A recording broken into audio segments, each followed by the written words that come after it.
sequência no evento Cielo 2024. Hoje nós temos a presença de Douglas Cato, da Dacla Avícola, que nós vamos bater um papo sobre a evolução da automação na movimentação de ovos férteis.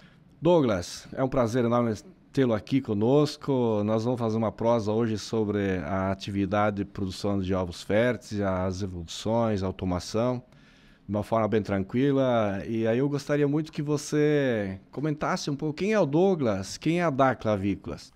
Legal, Magro. Gostaria de agradecer a oportunidade aí que a VS está dando aí pra gente de estar conversando sobre esse tema que é o dia a dia nosso na avicultura, né? A gente está na avicultura já faz 19 anos, certo? A gente começou lá atrás aí por uma iniciativa do meu pai e da minha mãe mudar de ramo, certo? Então lá no ano de 2004 surgiu a ideia de montar uma granja, na época no formato de aluguel. E passou um ano, a gente assumiu aí o modo de integração na época, né? E aí começou a nossa trajetória na avicultura. Logo depois, no segundo núcleo, eu já comecei a participar. Eu tinha na época aí 16, 17 anos. E a gente começou a trilhar esse caminho junto, né? A empresa é uma empresa familiar, né? Hoje a gente tem a participação aí da minha irmã, que é mais nova que eu, mas veio para compor também e ajudar, né? Contamos aí com 3 núcleos de recria, 5 núcleos de produção de ovos. Estamos indo para o 6º núcleo agora, né?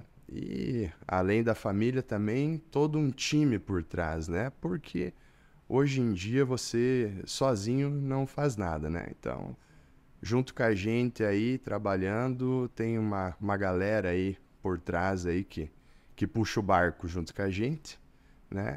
E estamos aí no ramo aí, tentando aprender a cada dia e voltando agradecendo o convite. Espero poder contribuir com alguma coisa aí nessa nossa conversa hoje. Com certeza, Douglas. Você é um jovem empresário, um empreendedor bastante moderno na atualidade, e você viveu de forma efetiva todas as etapas da automação na movimentação de ovos. Eu queria que você contasse para nós um pouco como é que foi você lá no primeiro projeto, sistema convencional, depois veio o ninho mecânico, onde você trouxe os ovos até a ponta do galpão, fazendo a coleta na boca do ninho. Depois você levou esses ovos até a sala de ovos, com uma esteira interligando os galpões. E agora, nos seus últimos projetos, já são totalmente automatizados.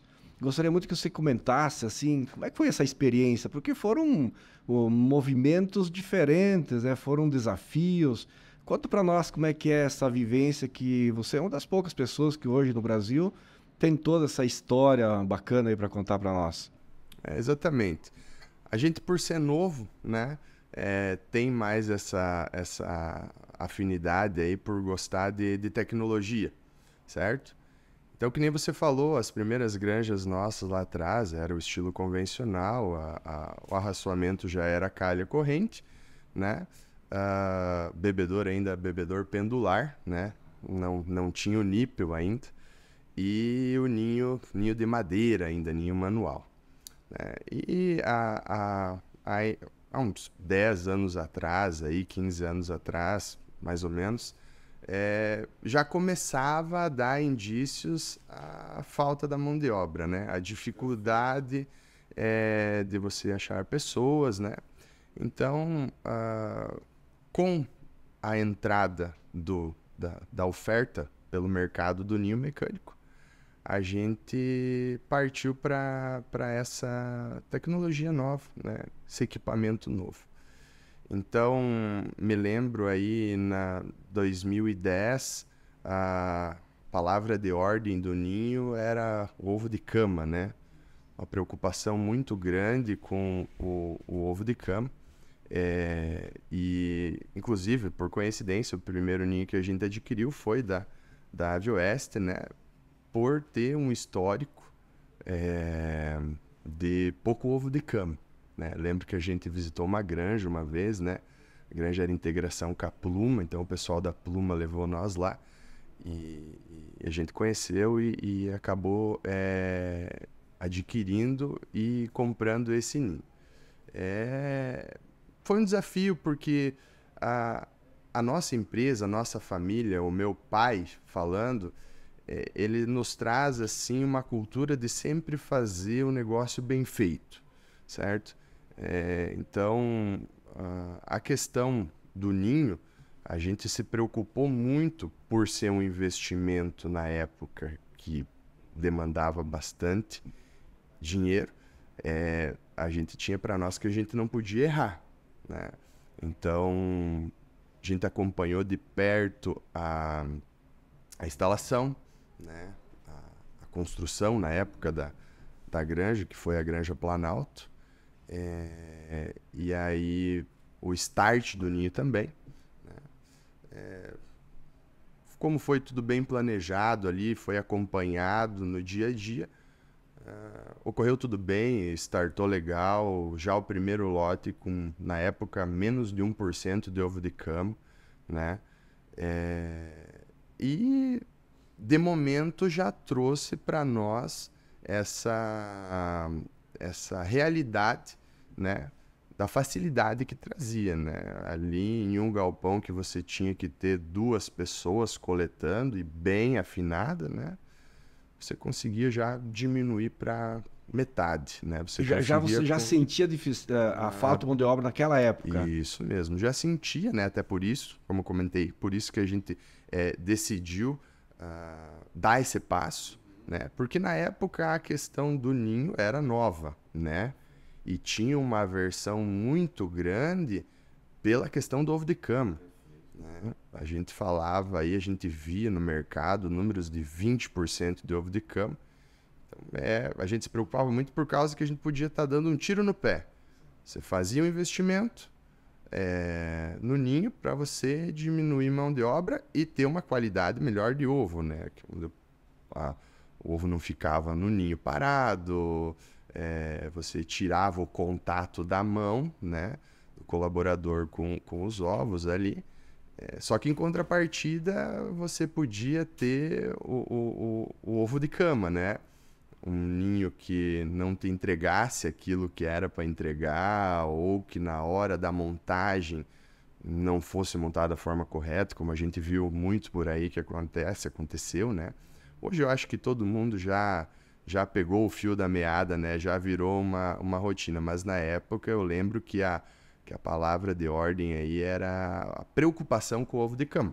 Porque você fazia o ninho, colocava o ninho lá para você diminuir a mão de obra, mas se você errasse, talvez dali 5 semanas já tinha que estar com a equipe inteira ou até mais gente para coletar o ovo na cama, né?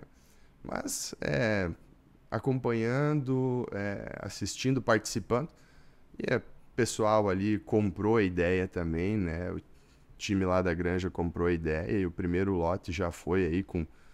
eu lembro que teve até galpões aí de 0,5% de ovo de cama, né? E aquilo lá se consolidou. Para nós, né?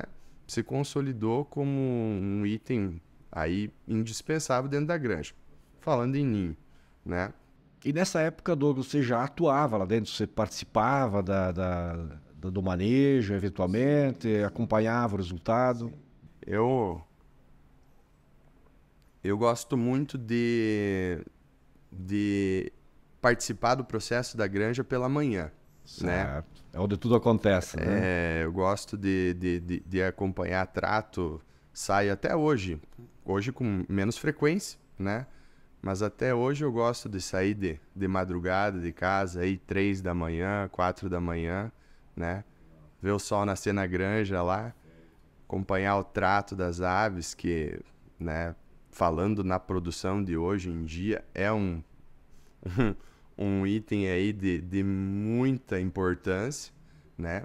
E aí acompanhar o processo. E desde aquela época, claro, já acompanhava, seja na execução da granja, na montagem da granja, depois no start, né? A preocupação com... E ali a gente também aprendeu um negócio muito importante, que era a questão da rotação do pessoal, do colaborador dentro do galpão, né? Então, hoje em dia tem muitas ferramentas, o pessoal usa bandeirinha, usa alguma coisa que faz barulho para não deixar a ave se aproximar da mureta, né? Então ali também existia uma preocupação com a gente e desde aquela época a gente já acompanhava, fazia o manejo junto, né? Até às vezes coletava ovo lá, ajudava o pessoal, né? Então a gente sempre foi de gostar de colocar a mão, né? No negócio. E aí você foi evoluindo, né? Seus projetos foram recebendo um aporte tecnológico diferente na medida que foi passando o tempo, né? Vale lembrar também que essa primeira granja que a gente colocou o ninho era uma granja de pressão positiva, né? E ali foi uma dificuldade que a gente encontrou nos 2 primeiros lotes e junto com o pessoal da Pluma, né? Então a gente conversou e tal e optou por fazer a automação da climatização, né? Era uma granja e é uma granja aí de 6 aves por metro quadrado, né? Então a gente tinha uma dificuldade. Não com ovo de cama, mas aí na época do verão, né?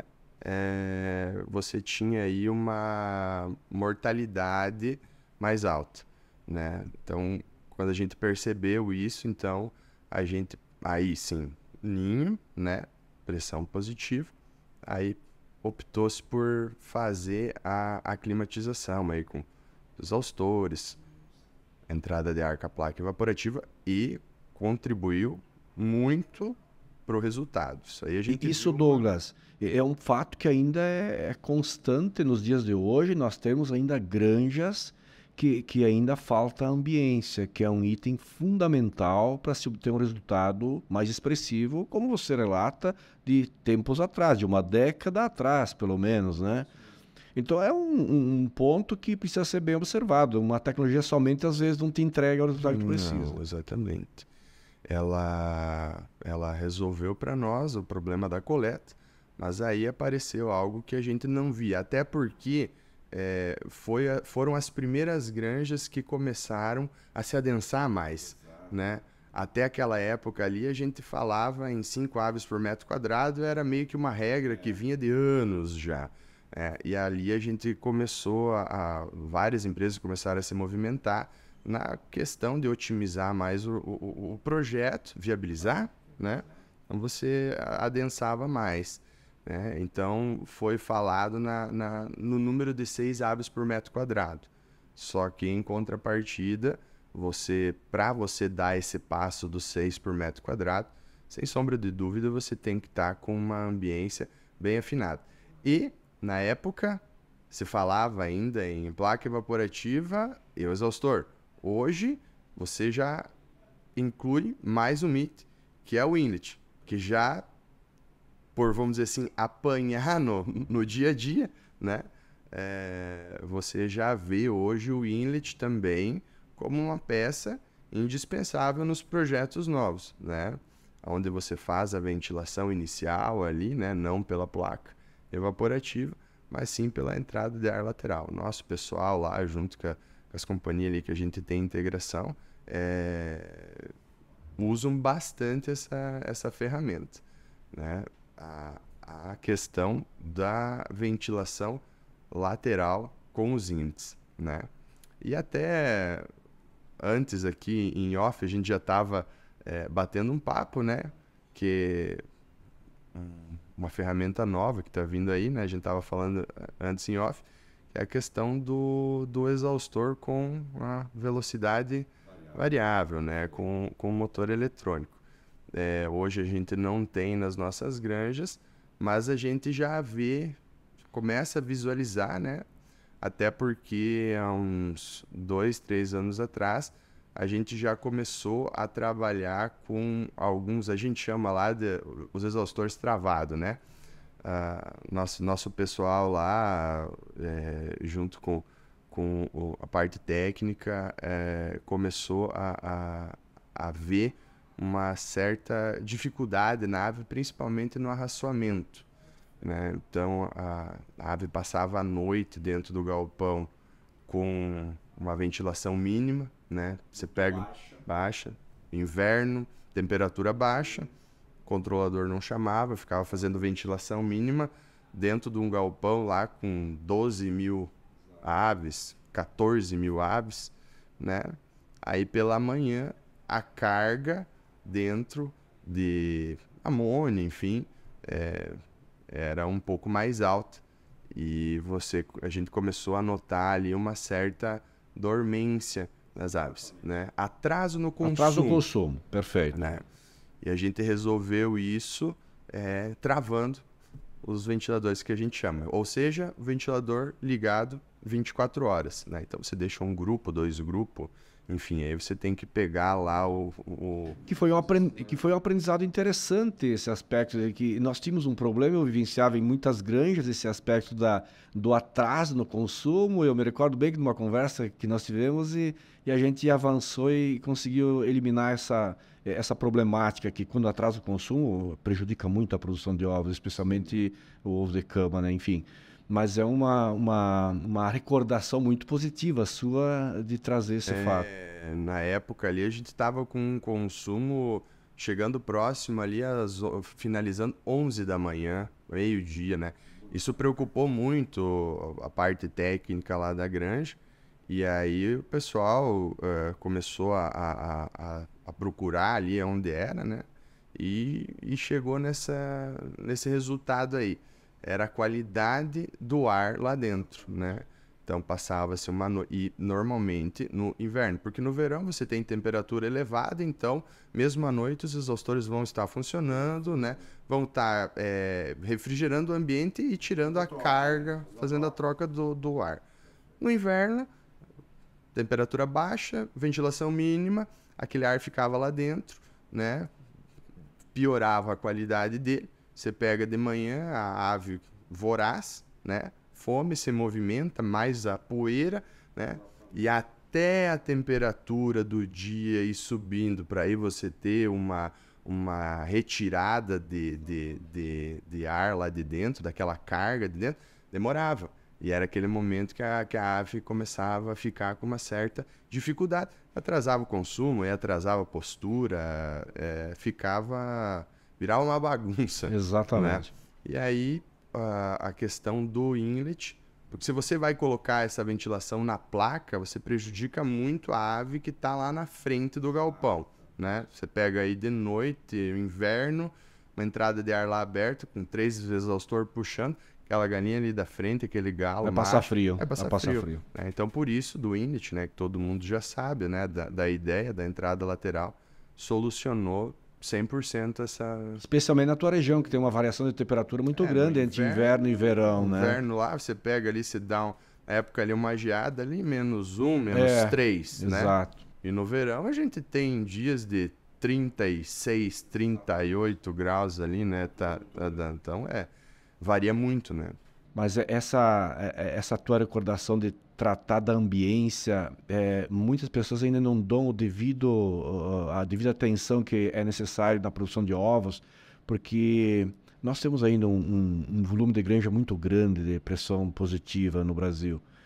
E a região sul do Brasil tem exatamente essa variação de temperatura que, quando tu não tem um sistema de ambiência bem alinhado, prejudica muito o resultado. E às vezes isso não é muito percebível, as pessoas demoram um pouco para reagir e os prejuízos são grandes. Então eu fico muito feliz que você está bem à frente disso e não basta só ter uma boa automação de ovos, você não tem o restante funcionando em harmonia, não é? Exatamente, é um conjunto, né? Um conjunto. Hoje, nos últimos anos ali, as granjas, a gente acompanha, elas mudaram muito dentro, né?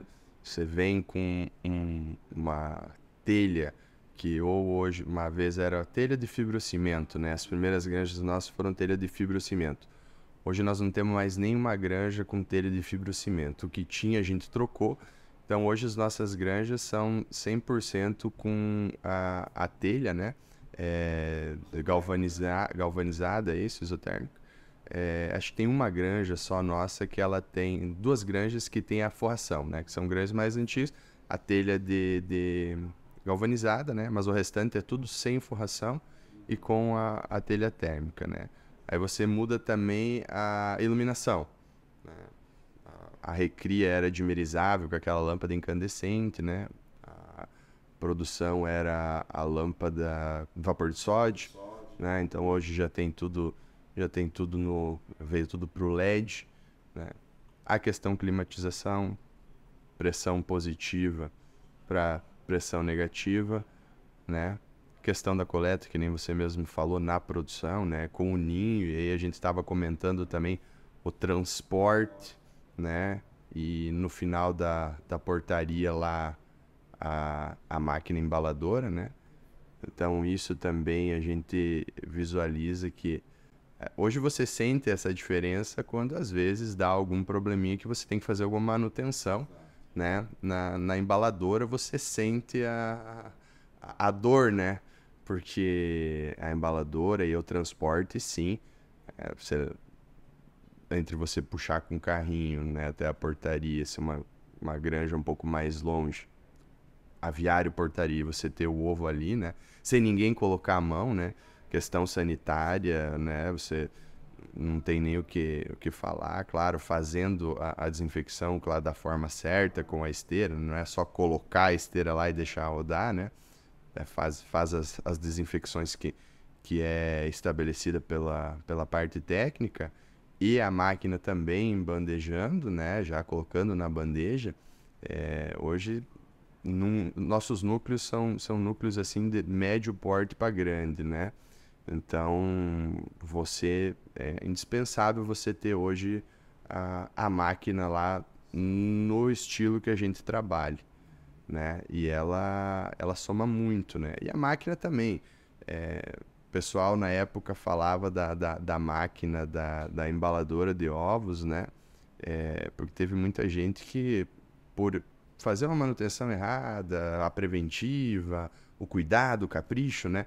É um item muito eletrônico, né? Então a gente via também fora pessoas que tinham adquirido e encostavam, colocava 1 ano, talvez nem isso, 2 anos, para, né? E não, né? Vocês mesmo como indústria, né? Tem todo um corpo por trás. Eu costumo falar isso pro meu pessoal, né? Para chegar um equipamento lá na ponta, né? Tem uma equipe por trás ali, seja engenharia, eletricista, né?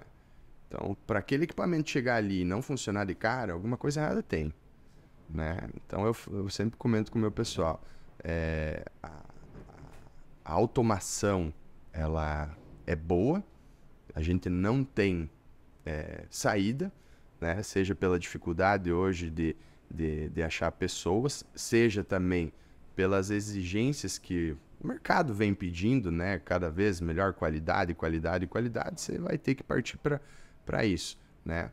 Mas ela tem que ser bem pensada, não é só colocar o equipamento lá dentro, né?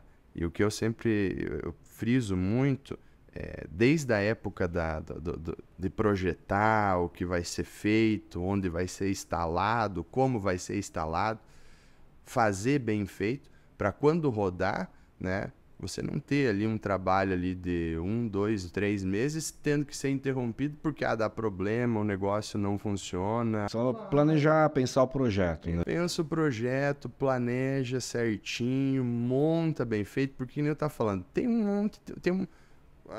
uma equipe por trás, né, na indústria fazendo. Então, não é para chegar lá o equipamento e não funcionar, né? Ou funcionar por um pouco período e já parar. Tem que entregar o que promete. Exatamente. Entrega o que promete e faz ele rodar, né?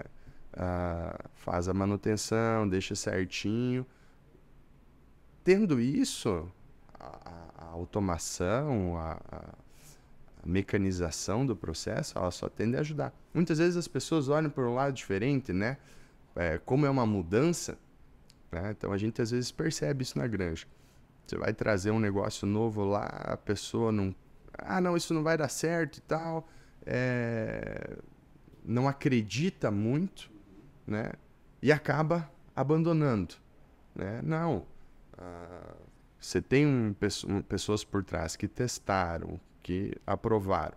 Vai lá dentro da granja, procura entender, aprender sobre aquilo que você está mexendo, seja um comedor, um controlador. Vou fazer desse jeito aqui, porque antes eu já fazia diferente e vou continuar assim, né? E você tem lá, às vezes você tem uma Ferrari na mão, mas você não... E dirige igual uma Fusca.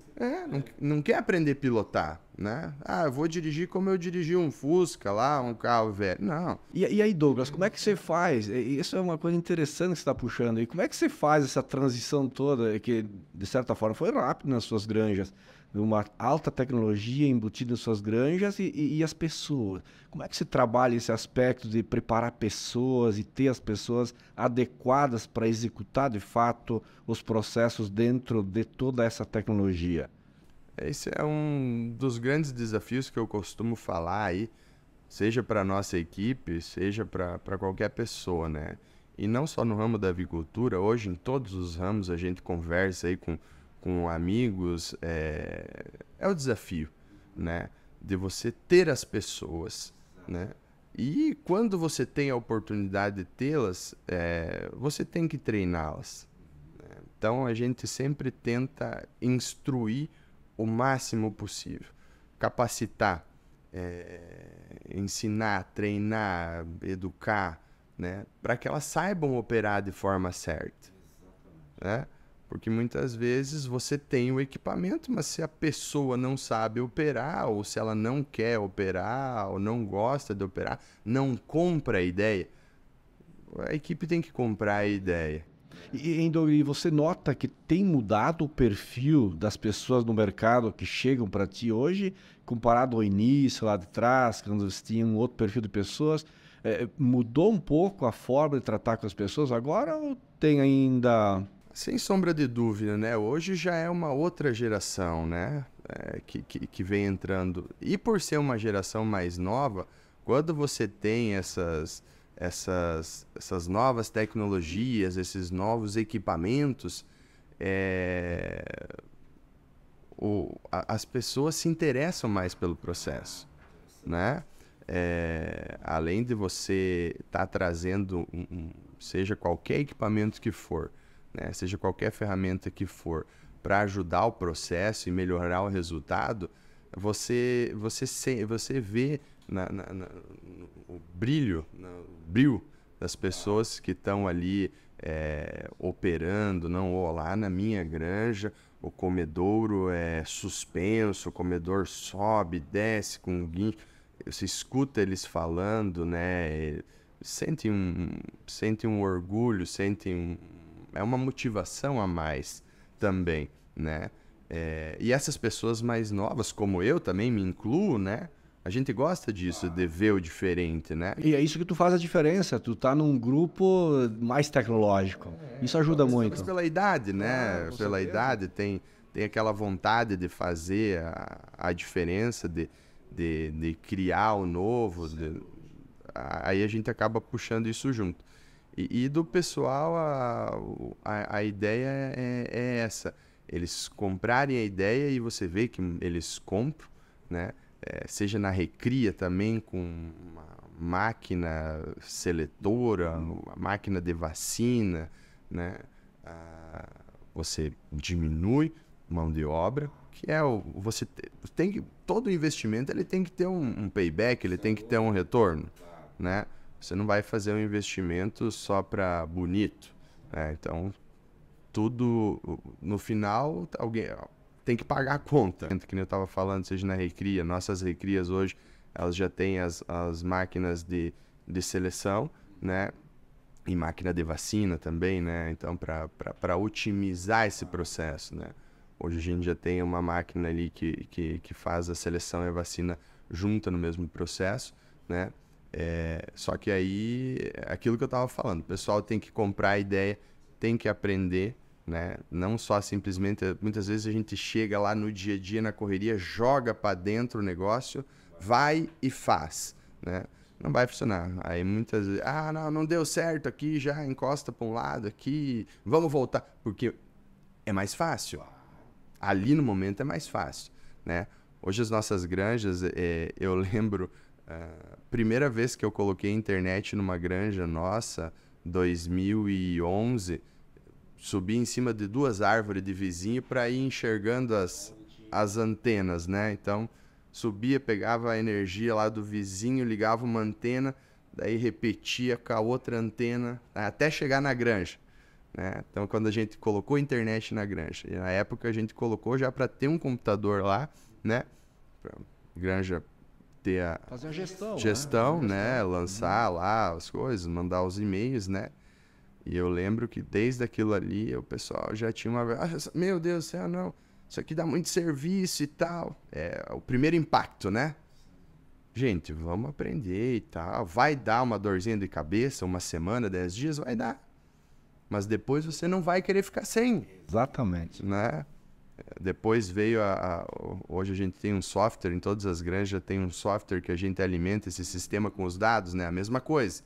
Foi a minha irmã que implantou, né? Ela que conduziu mais a parte de implantação. Era um Deus nos acuda, né? Hoje em dia ninguém mais quer ficar colocando no papel, né? E a mesma coisa a questão aí, quando você vai mais daí para automação, né? Tenho que ficar cuidando alguns parâmetros e tal. Eu tenho que ir num controlador lá, apertar alguns botões e... muito difícil. Não, eu não sei fazer isso aí. Pô, mas vai lá, se dedica, né? Aprende, escuta quem sabe, né? Tem humildade porque a gente nunca sabe tudo, né? A vida é um aprendizado constante. E aí, muitas vezes, quando você quebra esse bloqueio aí, né? Você acaba num... É a mesma coisa no celular hoje, né? Você pega... vejo pelos meus avós, né? Meus pais também.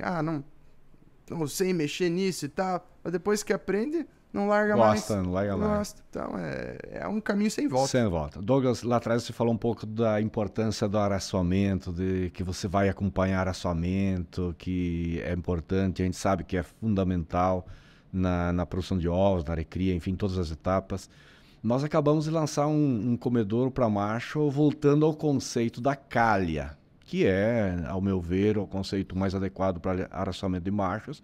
Uma calha que ela entrega a aração totalmente automatizada e que faz com que todos os machos tenham a mesma oportunidade de se alimentar no volume que ele precisa se alimentar. Como é que você vê essa inovação? Você acha que estão no caminho certo, que é por aí? Eu acho que era um pedido aí meio geral já, né, da turma aí a nível Brasil, né, na avicultura. Porque fazendo uma ponte, né, a gente tinha lá atrás e tem muitas granjas, né, o raçoamento do macho manual na calha, né? Eu desde que comecei, né, acredito que sempre foi dessa forma, o raçoamento era na calha. E essa questão vamos dizer assim, serve até de exemplo, porque a questão automação, muitas vezes você vai dar o passo, você vai ter que dar o passo atrás, reconhecer muitas vezes o equívoco e partir para um novo caminho. É bem claro isso que aconteceu com o arraçoamento do macho, né? Você tem a carne, quando veio o prato, nossa, parecia a solução de todos os problemas, né? Eu fui um defensor, eu defendi muito essa tecnologia. Quando a gente colocou nas granjas, nossa, porque pô, o teu colaborador tinha que ir de calha em calha distribuindo, agora você simplesmente ia lá, acionava, a ração caía em todos os pratos. Meus, que maravilha! Controlava a caída para não ficar ração sobrando ou prato vazio, tava resolvido o problema. Mas aí você fala você vai um pouco mais longe, né? Genética, melhoramento, né? Um macho hoje que é difícil de você trabalhar, né? Uma vez você só ia lá e dava a ração pro macho. Hoje você tem que cuidar o jeito que você dá a ração. Tem que fazer seleção durante o lote, né? Tem que fazer intra-spike, faz catado, seleção de peito, né? Manejar o macho, é o que todo mundo pede. E todo mundo começou a ver que a questão do prato no macho não estava atendendo, né? Seja pela forma de distribuição. O nosso pessoal hoje, eles observam até a questão da ração, a ração que cai ali nos primeiros pratos e a ração que vai cair lá no último prato, ela é diferente, né? Ele acaba, sei lá, segregando a ração, isso mesmo, né? Não é a mesma ração, né? A gente começou a ver o jeito do macho se posicionar no prato, não é legal, né? E a gente voltou teve até umas granjas nossas que a gente tirou o prato e colocou a calha manual, né? E essa questão do comedouro automatizado vai ser outro caminho sem volta, né? O pessoal vai ter que aprender a trabalhar, né? Porque da calha a gente já viu que não dá de fugir. Exatamente. Da calha, por macho, hoje não tem nada que mostre pra gente, pelo menos que eu saiba, ou que eu tenha ouvido falar, que funcione, né? É a calha, né? Todo mundo fala isso aí das companhias aí que trabalham. E para você ter uma pessoa dedicada a estar distribuindo essa ração, né? A forma mais fácil é de você ter esse sistema que já distribua. E lembro que a gente já comentou no passado, né? O grande desafio era a questão da ração, por ser um volume diferente da fêmea e tal. Então tem ali um segredo, né? Não é tão simples assim de se fazer, né? Mas com certeza vai ser como foi, acredito eu, né? Hoje falando, como foi o ninho alguns anos atrás, como foi o exaustor, a climatização, né? Essa questão do comedouro de macho vai ser o futuro, é o caminho. Toda tecnologia disruptiva, ela causa um certo impacto, né, inicial, mas tenha certeza, Douglas, que essa é uma tecnologia que foi muito estudada, muito pensado e esse comedouro calha automatizado, ele demandou de muito trabalho, muita pesquisa, porque aquilo que você acabou de falar, fazer a entrega de forma uniforme, para que todas as aves tenham acesso ao que precisa se alimentar no dia, não foi tarefa fácil para automatizar isso. E principalmente numa calha, né? Então se demorou muito para encontrar a mecânica desse equipamento. E felizmente, estou muito feliz porque eu penso que é um novo degrau na automação. É algo que vai contribuir muito, especialmente em suas granjas que são grandes. Você tem granjas grandes, você acabou de falar que tem de médias, mas a grande maioria das suas granjas são granjas grandes para os padrões, não só do Brasil, mas a nível do mundo. Então eu acredito fortemente que esse é um projeto que vai entregar um resultado diferenciado, que é o grande desafio, né? Não adianta você produz ovos férteis, né? E se o teu ovo não tem a fertilidade que precisa, o processo vai ficar muito prejudicado. Exatamente, né? Um ovo sem um pinto dentro não é ovo, né? Não tem valor, exatamente. E assim, Douglas, como é que tu enxerga o caminho, o futuro, assim, brevemente falando, como é que você enxerga os próximos passos no Brasil? Vamos continuando a passos largos? Como é que vai continuar esse crescimento na avicultura? Qual é a tua expectativa sobre isso? Olha, a expectativa nossa é boa, né? A gente passou esses dias na feira aqui também, né? No Ciaves, conversando com bastante pessoas ali. Participei de várias palestras, né? E o que o pessoal fala aí, falando em proteína, quem vai alimentar o mundo, aquilo que já virou clichê, né? Sim, sim. Quem vai alimentar o mundo é o Brasil, né? Então, a gente tem muita expectativa no crescimento do mercado, né? A gente acredita que ele vai cada vez mais se expandir. Acho que o setor já aprendeu que tem que expandir de uma forma racional também, né? Para não se prejudicar, né? Mas o nosso negócio, ele tem tudo para não parar, né? E crescendo. Nós, como empresa, também. A nossa ideia é não parar por aqui, é estar de forma racional, consciente, planejada e crescendo devagarinho, como a gente já vem ao longo desses 19 anos, né? Não fazendo loucura, né? Mas e crescendo aí de forma estruturada, é o que a gente enxerga que outras companhias fazem também, que vem dando certo, né? A questão da avicultura, né? Que é o nosso ramo, falando da avicultura, a gente enxerga aí, pelo que o pessoal comenta com a gente, é de um crescimento, né? Vem constante. Tem muita gente aí nesse mundão aí para alimentar, pessoas que vêm subindo de classes menores vão querer consumir algo de qualidade, algo melhor, né?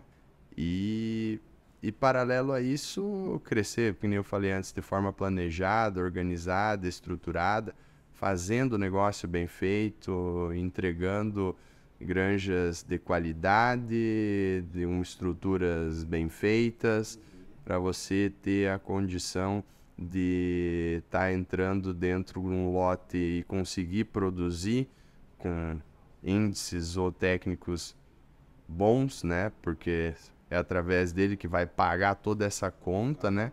E aí sim conseguir entregar um ovo fértil aí de qualidade e quantidade também, né? Porque hoje é um desafio também a questão da produção, porque é o que vai pagar a conta. Mas a gente bem otimista aí, né? Tentando também formar uma equipe bem sólida, se preocupando muito com pessoas também, né? Porque não adianta a gente crescer e achar que vai crescer sozinho, porque sozinho você não faz nada, né? A gente tem um respeito aí muito grande pela equipe que vem atrás da gente aí, né? Ajudando a construir isso, né? E ver o mercado aí ver o mercado da avicultura aí sim com bons olhos aí e com perspectivas aí de crescimento, né? Crescimento inteligente. Bacana, Douglas. Nós ficamos imensamente felizes em ter podido ouvir todo esse belo depoimento. É uma história de vida, né? É um negócio interessante num curto espaço de tempo, vocês terem construído toda uma história tão bacana e de uma forma tecnológica, sustentável, né? Então, eu ouvindo esse teu depoimento, fico extremamente feliz e mais uma vez te agradecer, né, por ter aceito esse convite, ter vindo aqui e a gente poder estar trocando essas informações. Nós caminhamos para o final, então eu te agradeço e se tu quiser fazer algum comentário adicional da nossa conversa, fica à vontade. Eu queria agradecer você, Magro, a Vioeste aí, todo o pessoal aí que já é conhecido nosso, né?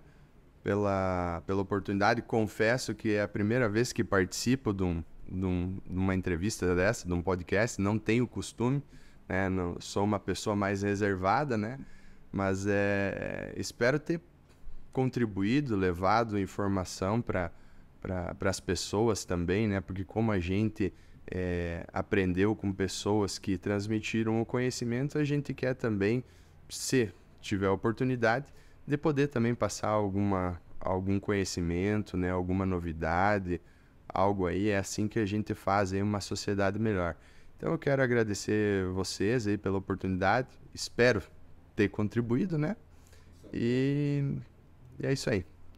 Muito bem, obrigado Douglas Cato e nós ficamos felizes então com tua bela história e assim nós encerramos essa atividade. Muito obrigado, tá?